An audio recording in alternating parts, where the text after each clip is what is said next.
Trump தலையில் மீண்டும் ஒரு குண்டை தூக்கி போட்ட ஈரான். அமெரிக்காவின் அழுத்தங்களுக்கு பணிய மறுப்பு. சர்வதேச சட்டங்களை ஆயுதமாக எடுத்து அதிரடி.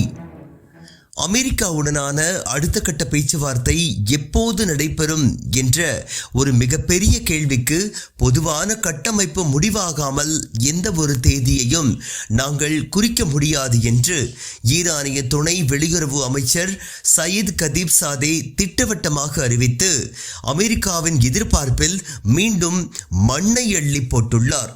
அமெரிக்காவுடனான அடுத்த கட்ட பேச்சுவார்த்தைகள் குறித்து பதிலளித்த அவர், இரு தரப்பிற்கும் இடையே ஒரு பொதுவான கட்டமைப்பு குறித்து ஒருமித்த கருத்து எட்டப்படும் வரை பேச்சுவார்த்தைக்கான எந்த ஒரு புதிய தேதியையும் எங்களால் நிர்ணயிக்க முடியாது என்று அதிரடியாக அறிவித்துள்ளார்.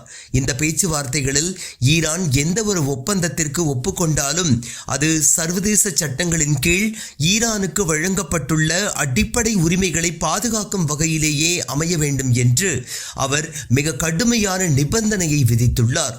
சர்வதேச சட்டங்களில் இருந்து ஈரான் மட்டும் தனித்து விதிவிலக்காக நடத்தப்படுவதை நாங்கள் ஒருபோதும் ஏற்க மாட்டோம். அதே போல எங்களின் உரிமைகளையும் நாங்கள் ஒருபோதும் கைவிட மாட்டோம் என்று அவர் அமெரிக்காவிற்கு மாபெரும் எச்சரிக்கையை விடுத்துள்ளார். அமெரிக்க அதிபர் ட்ரம்ப் பேச்சுவார்த்தை ஓரிரு நாட்களில் முடிந்துவிடும் என்று உலகத்தை நம்ப வைக்க முயலும் வேளையில் பேச்சுவார்த்தைக்கான அடிப்படை விதிகளே இன்னும் முடிவாகவில்லை என ஈரான் மீண்டும் ஒரு முறை குண்டை தூக்கி போட்டுள்ளது. அமெரிக்காவின் மிரட்டல்களுக்கு பணியாமல் நிபந்தனைகளை தங்கள் பக்கம் ஈர்க்க ஈரான் நடத்தும் இந்த ராஜதந்திர போர் நாளுக்கு நாள் தீவிரமடைந்து வருகின்றது.